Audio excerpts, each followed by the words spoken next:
നിന്റെ ദീനാണ് നിന്റെ ചോരയും നിന്റെ മാംസവും. ഇതാണ് ഉഹദ് യുദ്ധത്തിൽ വന്ന മുദ്രാവാക്യം. അതായിരുന്നു ഖന്തക്കിൽ വന്നപ്പോൾ യാ മൻസൂർ, മൻസൂറായവനെ, യാ മൻസൂർ മിത്തു, മൻസൂറായവനെ ഞാൻ മരിച്ചു കഴിഞ്ഞാൽ ഞാൻ രക്ഷപ്പെടുകയാണ്. അല്ലാഹുവേ അല്ലാഹുവേ ഞാൻ മരിക്കുന്നത് എനിക്ക് കിട്ടുന്ന രക്ഷയാണ്. ഈ വാക്ക് പറഞ്ഞുകൊണ്ടാണ് ഖന്തക്കിൽ സഹാബത്ത് യുദ്ധത്തിനിറങ്ങിയത്. അവർക്കൊക്കെ സ്ലോഗൻസ് ഉണ്ട്, മുദ്രാവാക്യങ്ങളുണ്ട്. എന്താ? ദീനുക ദമുക വലഹ്മുക, നിന്റെ ചോരയും നിന്റെ മാംസവും നിന്റെ ദീനാണ്. അതായിട്ടുണ്ടോ നമുക്ക്? ഇതാണ് വിഷയം. ഇത്രയുള്ളൂ വിഷയം. ഇതാണ് വിഷയം. നമ്മുടെ വീടുകൾക്കുള്ളിലേക്ക് അല്ലാഹുവിന്റെ ദീന് കടന്നു വന്നുവോ? എത്ര സമയം നമ്മൾ അല്ലാഹുവിന് വേണ്ടി ചെലവഴിക്കുന്നു, എത്ര സമയം മറ്റു അനാവശ്യങ്ങൾക്ക് വേണ്ടി ചെലവഴിക്കുന്നുണ്ട്. എന്നിട്ട് നമ്മൾ പറയാൻ നിസ്കരിക്കാൻ മനസ്സ് വരുന്നില്ല, നിസ്കാരത്തിൽ ശ്രദ്ധ വരുന്നില്ല. قد أفلح المؤمنون الذين هم في صلاتهم خاشعون والذين هم عن اللغو معرضون. അതുകൊണ്ട് ഖുർആൻ പറഞ്ഞു മുഅ്മിനീങ്ങൾ വിജയിക്കുന്നുണ്ട്. ആരാണവര്? الذين هم في صلاتهم خاشعون, നിസ്കാരത്തിൽ ഭയഭക്തിയുള്ളവർ. ഉടനെ പറഞ്ഞ വാക്കെന്താണ്? والذين هم عن اللغو معرضون, അനാവശ്യങ്ങളിൽ നിന്ന് മുഖം തിരിക്കുന്നവരെ അവർക്ക് വിജയമുണ്ട്. എന്താണ് ഈ അനാവശ്യം?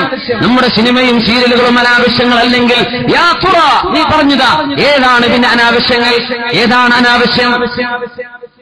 അനാവശ്യങ്ങളിൽ നിന്ന് മുഖം തിരിക്കുന്നവർക്കാണ് നിസ്കാരത്തിൽ ഭേദത്വം ഉണ്ടാവുകയുള്ളൂ. സിനിമ കണ്ടിട്ട് സിനിമാ തിയേറ്ററിൽ നിന്ന് ഇറങ്ങി വരികയാണ്, പാട്ട് കേട്ട് ഇറങ്ങി നടക്കുകയാണ്. നിന്റെ മനസ്സിൽ മുഴുവനും സീരിയലും അതിന്റെ അടുത്ത എപ്പിസോഡുകളെ സംബന്ധിച്ചുള്ള ഗമനമാണ്, അതിന്റെ ഗണനങ്ങളാണ് മനസ്സിൽ ഗണിച്ചുകൊണ്ടിരിക്കുകയാണ്. എവിടെയാണ് നിനക്ക് നിസ്കാരത്തിൽ ഓർമ്മ ഉണ്ടാവുക? നിസ്കാരത്തിൽ ഭയഭക്തി ഉണ്ട് എന്ന് പറഞ്ഞ ഉടനെ അല്ലാഹു പറഞ്ഞ വാക്ക്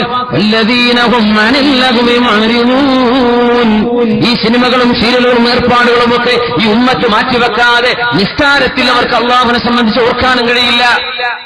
ഉമർതങ്ങൾ പറയുമായിരുന്നു, എത്രയോ ആളുകൾ എത്ര ആളുകൾക്ക് ഇസ്ലാമിലായി വയസ്സാവുന്നുണ്ടെന്നാണ്, തലമുടി നിരക്കുന്നുണ്ട്.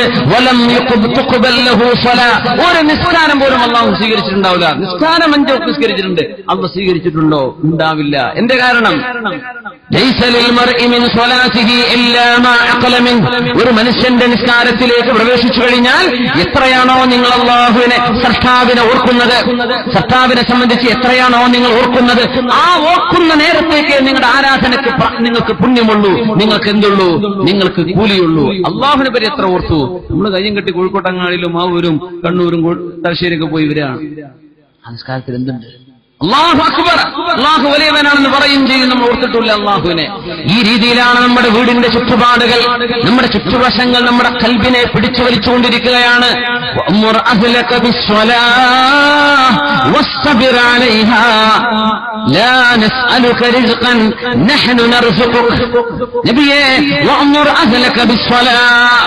ആളുകളോട് വീട്ടുകാരോട് നിസ്കരിക്കാൻ കൽപ്പിക്കണം നബിയേ. നമ്മുടെ ഭാര്യമാര്, നമ്മുടെ ജ്യേഷ്ഠന്മാര്, അനിയന്മാര്, നമ്മുടെ പെങ്ങന്മാര്, നമ്മുടെ മാതാപിതാക്കൾ, നമ്മുടെ കൊച്ചനുജന്മാർ, അനിയത്തിമാര് അവര് നിസ്കരിക്കട്ടെ. നിസ്കരിക്കുന്നുണ്ടോ? ക്ഷമയോടുകൂടെ നിലനിന്നു പോരണം. നിസ്കാരം എളുപ്പമല്ല. അല്ലാഹു അക്ബർ എന്നും അല്ലാഹു ഏറ്റവും വലിയവനാണെന്ന് പറഞ്ഞ് നമ്മുടെ മുമ്പിൽ വെച്ച് ചിന്തകൾ വന്നാൽ അല്ലാഹുവിനേക്കാളും വലുത് മറ്റൊന്നായി മാറിക്കഴിഞ്ഞു. അല്ലാഹുവിന്റെ മുമ്പിൽ ഇന്ന സ്വലാത്തി വനുസുകി വമഹ്യായ വമമാതി ലില്ലാഹി റബ്ബിൽ ആലമീൻ. വീട്ടുകാരോട് നിസ്കരിക്കാൻ പറയാൻ പറഞ്ഞു വിശുദ്ധ ഖുർആൻ. എന്തിന്? നിനക്ക് ജോലി വേണോ? വീട്ടുകാരോട് നിസ്കരിക്കാൻ പറയും. നിന്റെ ബിസിനസ്സുകളിൽ വർധന വേണോ, ബറക്കത്ത് വേണോ? വീട്ടുകാരോട് നിസ്കരിക്കാൻ പറയും. ജോലി നഷ്ടപ്പെടുമെന്ന് പേടിയുണ്ടോ? വീട്ടുകാരോട് നിസ്കരിക്കാൻ പറയും. നബിയെ, കുടുംബങ്ങളോട് വീട്ടുകാരോട് നിസ്കരിക്കാൻ കൽപ്പിക്കണേ. വസ്തുബിർ അലൈഹ, ക്ഷമയോടുകൂടെ നിലനിന്ന് പോരേണമേ. ലാ നസ്അലുക റിസ്ഖൻ, അങ്ങയോട് നാം ഭക്ഷണം ചോദിച്ചില്ലല്ലോ. കാരുണ്യവാനായ അല്ലാഹുവിന് നിങ്ങളാരും ഭക്ഷണം കൊടുക്കേണ്ടതില്ല. നഹ്നു നർസുഖുക, നിനക്ക് ഭക്ഷണം ഞാൻ തരാം, നീ ഞാൻ പറഞ്ഞ പോലെ ജീവിക്കുക. ഇതാണ് വിഷയം. പരിശുദ്ധ ഹബീബ് സല്ലല്ലാഹു അലൈഹി വസല്ലം തങ്ങൾ മനുഷ്യ ജീവിതത്തിന്റെ മുസ്ലിം ഉമ്മത്തിന്റെ മാർഗരേഖ തന്നവരും വളരെ മനോഹരമായ ഒരു ഖുദ്സിയായ ഹദീസ് അതുകൂടെ ഞാൻ സമർപ്പിക്കുകയാണ്. അഷ്റഫുൽ ഖൽഖ് സല്ലല്ലാഹു അലൈഹി വസല്ലം യർവി അൻ റബ്ബിഹി അസ്സ വജല്ല അല്ലാഹുവിൽ നിന്ന് ഉദ്ധരിക്കുകയാണ്. യബ്ന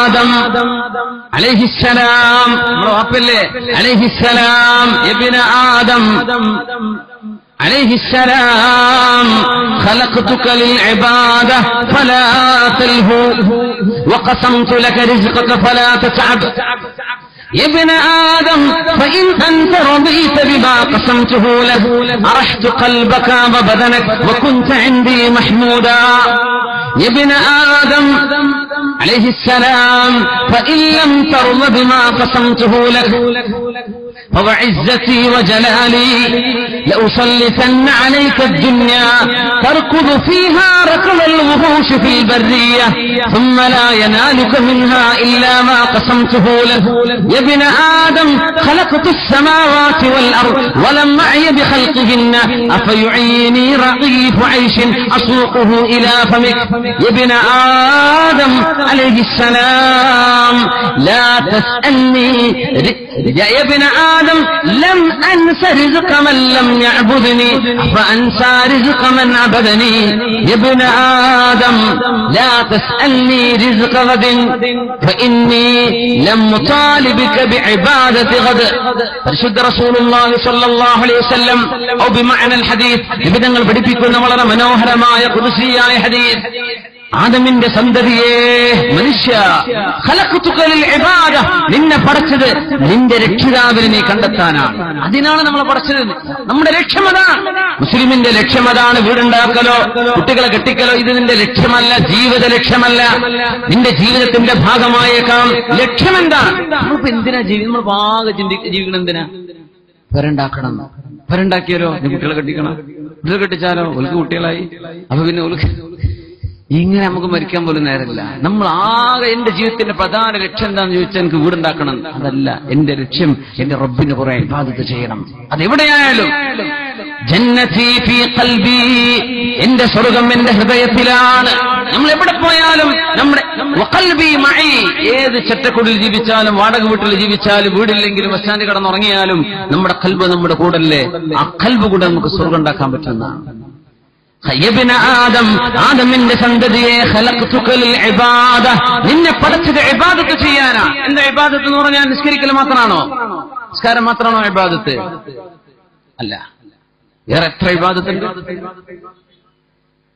നിസ്കാരമല്ലാത്ത ഇബാദത്തുകൾ ഉണ്ടല്ലോ എത്രയോ.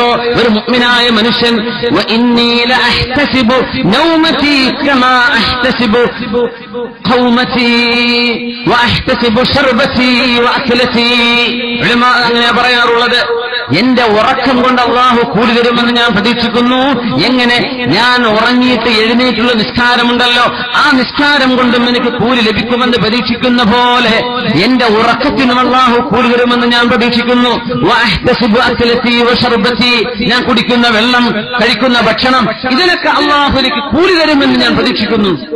നമ്മുടെ സ്വാലിഹീങ്ങളായ അള്ളാഹുവിന്റെ ഇബാദത്തുകൾ എങ്ങനെയാ പറഞ്ഞത്? എന്താ വിഷയം എന്നറിയോ? നമ്മളിപ്പോ നോമ്പുറക്കൂലേ? നോമ്പുറക്കുമ്പോൾ പ്ലേറ്റിലുള്ള തീർക്കലല്ല നമ്മുടെ ലക്ഷ്യം. ഞാൻ നോമ്പ് തുറന്നാൽ എന്നാലല്ലേ മഗ്രിബിനും ഇശാക്കും തറാവിയൊക്കെ ഒരു ഉന്മേഷം ഉണ്ടാവുള്ളൂ. എനിക്ക് ആരോഗ്യം വേണ്ടേ? ഞാൻ അതിനാണ് ഈ തിന്നുന്നത്. അപ്പോ ആ തിന്നുന്നത് ഇബാദത്താണ്. വെള്ളം കുടിച്ചു, കുറെ ഭക്ഷണം നമ്മൾ ഒരുപാട് കഴിച്ചു. നോമ്പ് ഇപ്പൊ ഇൻഷാ അല്ലാഹ് ഇനിയിപ്പോ സമയം കഴിയാനായി. എന്നാലും പറയാണ്, നോമ്പ് പട്ടിണി കിടക്കുന്ന മാസമാണ്, തിന്നാനുള്ള മാസമല്ല. കോഴിക്കോട്ടുകാരോടൊക്കെ പ്രത്യേകിച്ച് പറഞ്ഞൊക്കെ ഉണ്ടായിരുന്നു. മുട്ടന്മാരൊക്കെ ഇവിടെ നിന്നല്ല തുടങ്ങിയത്. എല്ലാ പലഹാരങ്ങളും അപ്പങ്ങളും ഒക്കെ പെണ്ണുങ്ങൾ ഉണ്ടാക്കി കുഴങ്ങി. എന്തിനാ പെണ്ണുങ്ങൾ ഇങ്ങനെ ഉണ്ടാക്കി കുഴങ്ങേണ്ട വല്ല കാര്യമുണ്ടോ? റമളാനിലെങ്കിലും ഭക്ഷണം കുറച്ചിട്ട് എന്ത് ചെയ്യാ? ഇബാദത്തിന് വേണ്ടി മുഴുവൻ സമയത്ത് പെണ്ണുങ്ങൾ ഭക്ഷണം ഉണ്ടാക്കി കുഴങ്ങാണ്, നമ്മൾ ഉണ്ടാക്കിപ്പിക്കുകയാണ്. അതിഥികൾ മനസ്സിലാക്കുക, റമളാന് ഒരു പത്തിരിയും കറിയൊക്കെ ഉണ്ടെങ്കിൽ ഉണ്ടാവുള്ളൂ. 4 കൂട്ടം കറി 4 അപ്പങ്ങളും ഇതൊന്നും വേണമെന്ന് പ്രതീക്ഷിച്ച് ചെല്ലും വേണ്ട. വല്ല നോമ്പർക്കും പോവാണെങ്കിൽ പെണ്ണുങ്ങൾ ഉണ്ടാക്കും വേണ്ട. വളരെ മിനിമം മതി. എത്രയോ ഒരു നേരത്തെ ഭക്ഷണം കഴിക്കാതിരിക്കണുള്ളൂ. ഞാൻ കഴിക്കുന്ന ഭക്ഷണം, ഞാൻ കുടിക്കുന്ന വെള്ളം, ഇത് എനിക്ക് ആരോഗ്യമുണ്ടാവാൻ, എങ്കിലല്ലേ എനിക്ക് അള്ളാഹുവിനെ ആരാധിക്കാൻ സാധിക്കുകയുള്ളൂ എന്നുദ്ദേശിച്ചാൽ കുടിക്കുന്ന ജ്യൂസ് നിനക്ക് കൂലിയാ. നീ കുടിച്ചത് നിനക്ക് കൂലിയാണ്, വെള്ളം കുടിച്ചത് കൂലിയാണ്, നീ ഭക്ഷണം കഴിച്ചത് കൂലിയാണ്. ഉറങ്ങാണ്, പടച്ചവനെ ഞാൻ ഉറങ്ങണല്ലോ, എന്നാലല്ലേ എനിക്ക് ഉന്മേഷം ഉണ്ടാവുള്ളൂ, നാളെ അധ്വാനിക്കണം, ജോലിക്ക് പോകണം. അള്ളാഹു എനിക്ക് ഉറങ്ങണല്ലോ, ആ ഉറക്കത്തിൽ നീ ബർക്കത്ത്, നീ ഉറങ്ങി നീക്കുമ്പോഴേക്കും ഇബാദത്തായി എഴുതി വെക്കപ്പെട്ടു. എത്ര ഉറക്കം നമുക്ക് മിസ്സായി പോയി എങ്ങനെയാണെങ്കിൽ അല്ലേ. ബിസ്മിക റബ്ബി വദഅതു ജൻബി, പടച്ചവനെ എന്റെ ശരീരം നിനക്ക് വേണ്ടി ഞാൻ താഴ്വെച്ചിരിക്കുകയാണ് റബ്ബേ, നീ അനുമതി തന്നാൽ ഞാൻ എഴുന്നേൽക്കും. അതല്ല നീ എന്നെ പിടിച്ചു വെക്കുകയാണെങ്കിൽ റഹ്മത്ത് ചെയ്യണം പടച്ചവനെ, നീ അല്ല എന്നെ എഴുന്നേൽപ്പിച്ചു വിടുകയാണെങ്കിൽ എന്നെ നീ സംരക്ഷിക്കണം കേട്ടോ പടച്ചവനെ എന്ന് പറഞ്ഞുകൊണ്ട് കിടന്നുറങ്ങുന്നത് എന്തൊരു മനോഹരമാണ്. ഇബാദത്ത്, ജീവിതം മുഴുവനും ഇബാദത്ത്. ഖലഖതുകൽ ഇബാദ, നിങ്ങളെ പടച്ചത് ഇബാദത്തിനാണല്ലോ. കച്ചവടം ചെയ്യുന്ന ഇബാദത്തായി മാറാൻ പറ്റും. അല്ലാഹുവിന് വേണ്ടി ചെയ്യുമ്പോൾ വഞ്ചിക്കരുത്, നുണ പറയരുത്, ഫ്രോഡ് സാധനങ്ങൾ വിൽക്കരുത്, ഫോർജ് ചെയ്യരുത്, ഫാബ്രിക്കേറ്റ് ചെയ്യരുത്, ഡ്യൂപ്ലിക്കേറ്റ് ചെയ്തിട്ട് ഒറിജിനൽ എന്ന് പറഞ്ഞ് വിൽക്കരുത്. ഇതൊക്കെ ഹറാമിന്റെ സമ്പാദ്യങ്ങളാണ്, ഹറാമിന്റെ സമ്പാദ്യങ്ങളാണ്. അല്ലാഹുവേ അഹല്ലല്ലാഹുൽ ബൈഅ വഹറമർ റിബ, നിനക്ക് കച്ചവടം ഇഷ്ടമാണല്ലോ പടച്ചവനെ, പലിശ നിനക്ക് വെറുപ്പുമാണ്, ഹറാമുമാണല്ലോ. എന്റെ കച്ചവടത്തിൽ ബറക്കത്ത് താ. ആ കച്ചവടത്തിന് വേണ്ടി പോയി തിരിച്ചു വരുന്നവരെ ഇബാദത്തിന്റെ കൂലി കിട്ടി. ഉമ്മമാര് വീട്ടിൽ ഭക്ഷണം ഉണ്ടാക്കുന്നു, പടച്ചവനെ എന്റെ മക്കൾക്കും എന്റെ ഭർത്താവിനും എന്റെ ഉമ്മാക്കും വാപ്പാക്കൊക്കെ ആവശ്യമായ ഭക്ഷണം ഞാൻ ഉണ്ടാക്കുന്നു, അവരുടെ ആരോഗ്യത്തിന് വേണ്ടി, എങ്കിലല്ലേ അവർക്ക് നിനക്ക് ഇബാദത്ത് ചെയ്യാൻ പറ്റൂ. അങ്ങനെ ഉദ്ദേശിച്ച് ഉമ്മ ഭക്ഷണം ഉണ്ടാക്കി കൊടുക്കാൻ, ആ ഉമ്മ കുക്ക് ചെയ്യുന്നത് മുഴുവനും ഇബാദത്താണ്. പള്ളിയിലേക്ക് വരുമ്പോൾ അതുകൊണ്ടാണ് പള്ളിയിലെ മുഅദ്ദിനോട് അല്ലാഹു വിളിച്ചു പറയാൻ പറഞ്ഞത്, അല്ലാഹു അക്ബർ, അല്ലാഹു അക്ബർ, അല്ലാഹു ഏറ്റവും വലിയവനാണ് എന്ന് പറയാൻ കാരണം അതാണ്. അല്ലാഹുവിന്റെ അസ്മാഉൽ ഹുസ്നയിൽ അക്ബർ എന്ന പേരില്ല, അല്ലാഹുവിന്റെ പേര് കബീർ എന്നാണ്. അള്ളാഹുവിന്റെ 99 നാമങ്ങളിൽ കബീറേ ഉള്ളൂ, അക്ബറില്ല. എന്താ വിഷയം? അള്ളാഹു കബീറാണ്, ബാക്കിയൊക്കെ സഗീറാണ്. അള്ളാഹുവാണ് വലുത്, ബാക്കിയൊക്കെ ചെറുതാണ്. പക്ഷേ നിസ്കാരത്തിന് ബാങ്ക് വിളിക്കുമ്പോൾ അള്ളാഹു അക്ബർ, അള്ളാഹു ഏറ്റവും വലിയവനാണെന്ന് വിളിച്ചു പറയാനുള്ള കാരണം, മുഅ്മിനീങ്ങളായ ആളുകൾ ചെയ്യുന്ന ജോലിയും കച്ചവടവും നിങ്ങൾ ചെയ്യുന്ന തൊഴിലുകളും അള്ളാഹുവിന് ഇഷ്ടമാണെന്നും വലുതാണെന്നും പഠിപ്പിക്കാനാണ്. നിസ്കരിക്കാൻ ബാങ്ക് വിളിക്കുമ്പോൾ നമ്മൾ ഓടി വരുന്നുണ്ട്, കച്ചവടം നിർത്തിവെച്ചിട്ട് ബസ്സിൽ നിന്ന് ഇറങ്ങി ഓടുകയാണ്. പടച്ചവനെ എന്റെ ജമാഅത്ത് നഷ്ടപ്പെടണ്ടെന്ന് വിചാരിച്ച് ഹോസ്പിറ്റലിൽ നിന്ന് കുട്ടികൾ നിർത്തിയിട്ട് വരികയാണ്. ഇപ്പൊ വരാം, ഡോക്ടറുടെ അപ്പോയിന്റ്മെന്റ് ആകുമ്പോഴേക്കും എന്റെ നിസ്കാരം കഴിക്കട്ടെ. യാത്രയിലും ജോലിയിലും കച്ചവടത്തിലും ജോലിക്കിടയിൽ ഓഫീസിലൊക്കെ സമയം കണ്ടെത്തി നിസ്കരിക്കുകയാണ്. എന്താ വിഷയം എന്നറിയോ? അല്ലാഹു അക്ബർ, നിന്റെ കച്ചവടം വലുതാണ്. അല്ലാഹു പറയാം, എങ്ങനെ? നിന്റെ കച്ചവടം വലുത് തന്നെ, നിന്റെ ജോലിയും വലുതാണ്, നീ ചെയ്യുന്ന അധ്വാനം വലുതാണ്, നീ കൃഷിയെടുത്തുന്ന വരുന്നത് അതൊക്കെ വലുതാണ്. പക്ഷേ അള്ളാഹുവിന്റെ വിഷയം അതിലും വലുതാണ്. അല്ലാഹു അക്ബർ. അതുകൊണ്ട് അല്ലാഹു അക്ബർ എന്ന് വിളിച്ചു പറയുമ്പോൾ ഏതെല്ലാം ജോലി നിർത്തിവെച്ചുകൊണ്ടാണോ നമ്മൾ പള്ളിയിലേക്ക് വരുന്നത്, ആ ജോലികൾ അള്ളാഹുവിന് പൊരുത്തമുള്ളതാണെങ്കിൽ അതൊക്കെ കബീർ തന്നെയാണ്, അതൊക്കെ വലുത് തന്നെയാണ്. പക്ഷേ അള്ളാഹുവിന്റെ വിഷയം, പള്ളിയിലേക്കുള്ള നിസ്കാരത്തിന്റെ വിഷയം അതിലും വലുതാണ്. അതുകൊണ്ട് അക്ബർ എന്ന് വിളിച്ചു പറയാൻ പറഞ്ഞത്. യാ അല്ലാഹ്, എത്ര ഇബാദത്തുണ്ട് പള്ളിക്ക് പുറത്ത്. അല്ലാഹുമ്മ ഇന്നി അസ്അലുക മിൻ ഫദ്ലിക, പള്ളിയിൽ നിന്ന് പുറത്തിറങ്ങുമ്പോഴും അല്ലാഹുവേ നിന്റെ ഔദാര്യം നീ എനിക്ക് തുറന്നു തരയണമേ.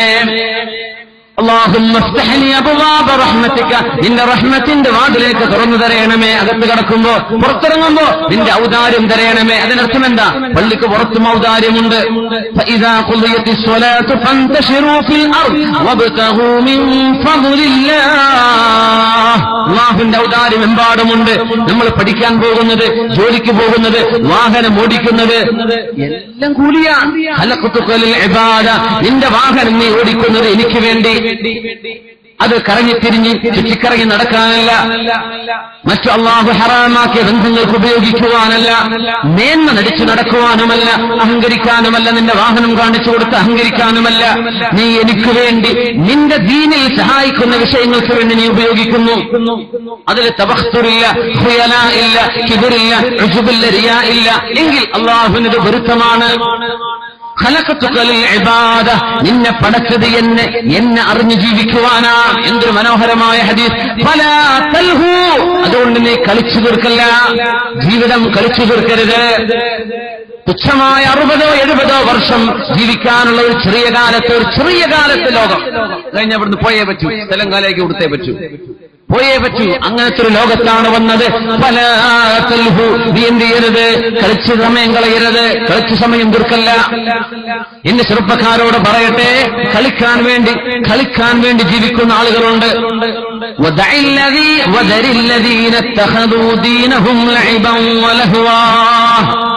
ജീവിതം തന്നെ, അവരുടെ മതം തന്നെ കളിയും എന്റർടൈൻമെന്റുകളാണ്. അങ്ങനത്തെ ആളുകളുണ്ട് നബിയേ. അവരെ ഉപേക്ഷിച്ചേക്കണം, അവർ പോകട്ടെ, അവർ പോകുന്നിടത്തേക്ക് പോകട്ടെ നബിയേ. അവരെ പറ്റി അങ്ങ് വിഷമിക്കണ്ട. അവരുടെ ദീൻ തന്നെ കളിയാണ്. രാവിലെ എടുത്താലും പത്രം വന്ന കളിയുടെ പേര് സ്പോർട്സ് ന്യൂസ് മാത്രം, ചർച്ച വെറും കളി. മറ്റവൻ എത്ര എടുത്തു, ഇവനെത്ര അവിടെ കിട്ടി, ഇനി ഏതൊക്കെ ടെസ്റ്റ് കളിക്കാൻ പോകുന്നത്, ഏതൊക്കെ അടുത്ത കപ്പ് എവിടെയാണ്, ഇവിടൊക്കെ. സുബ്ഹാനല്ലാഹ്. മുത്താലിമീങ്ങളൊക്കെ പത്രത്തിൽ സ്പോർട്സ് പേജ് വായിക്കണ കണ്ടിട്ടുണ്ട്. വലിയ ബേജാറാണ്. പൊന്നാര മുത്താലിമീങ്ങൾ, നിങ്ങളത് ചെയ്യല്ലേ, ദയവ് ചെയ്ത്. സാധാരണക്കാരോടെ ഞാൻ പറയുന്നത്, നിങ്ങൾ എന്തായാലും ചെയ്യരുത്.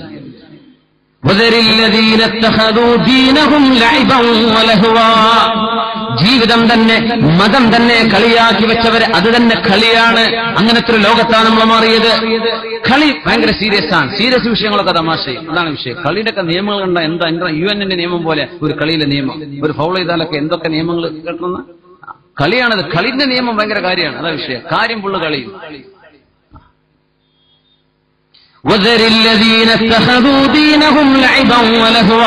അതുകൊണ്ട് ഞാൻ പറഞ്ഞ പോലെ ജീവിക്കാൻ വന്ന ലോകമാണിത്. ഞാനാണ് നിന്നെ പടച്ചത്. അതുകൊണ്ട് നീ എന്ത് ചെയ്യരുത്, സമയം കൊല്ലരുത്. സമയം കൊല്ലല്ല, അനാവശ്യമായ സമയം നശിപ്പിച്ചു കളയല്ല. നിന്റെ കയ്യിലുള്ള ഏറ്റവും വിലപിടിപ്പുള്ള സാധനം നിന്റെ സമയമാണ് എന്ന് മനസ്സിലാക്കണം. സമയത്തേക്കാളും വിലപിടിപ്പുള്ള സാധനമില്ല. അത് ഇല്ലം തഖ്തുൽ സൈഫുൻ അൽ വഖ്തു സൈഫുൻ ഇല്ലം തഖ്ത ഖതഅ. ആ സമയം നീ ഉപയോഗിച്ചില്ലെങ്കിൽ സമയം വാളാണ്, അത് നിന്നെ വെട്ടിക്കളയുമെന്നാണ്. നമ്മുടെ ചെറുപ്പക്കാരുടെ മുമ്പുള്ള വിഷയവും ഇതാണ്. സമയം കൊല്ലാൻ എങ്ങനെ നശിപ്പിക്കാൻ പറ്റുമെന്ന് അറിയുന്നില്ല. മുഅ്മിനേ, ഇബാദത്തിനൊരു മധുരമുണ്ട്. അല്ലാഹുവിനോട് അടുക്കുമ്പോൾ ഒരു മധുരമുണ്ട്. മൻ തഖറബ ഇലയ്യ ശുബ്റൻ, എന്റെ അടുത്തേക്ക് ഒരു ചാണെടുത്താൽ ഞാൻ ഒരു മുഴം അവനടുത്തേക്ക് എത്തുമെന്ന് അല്ലാഹു ജല്ല ജലാലു. റബ്ബിന്റെ ആ ഒരു ഖുർബത്തിനൊരു മധുരമുണ്ട് മുഅ്മിനേ. നിന്റെ കളിയിലും തമാശയിലും സിനിമയിലും കിട്ടാത്തൊരു അനുഭവം അല്ലാഹുവിനോടുള്ള സുജൂദിൽ സുബ്ഹാന റബ്ബിയൽ അഅ്ലാ. നിന്റെ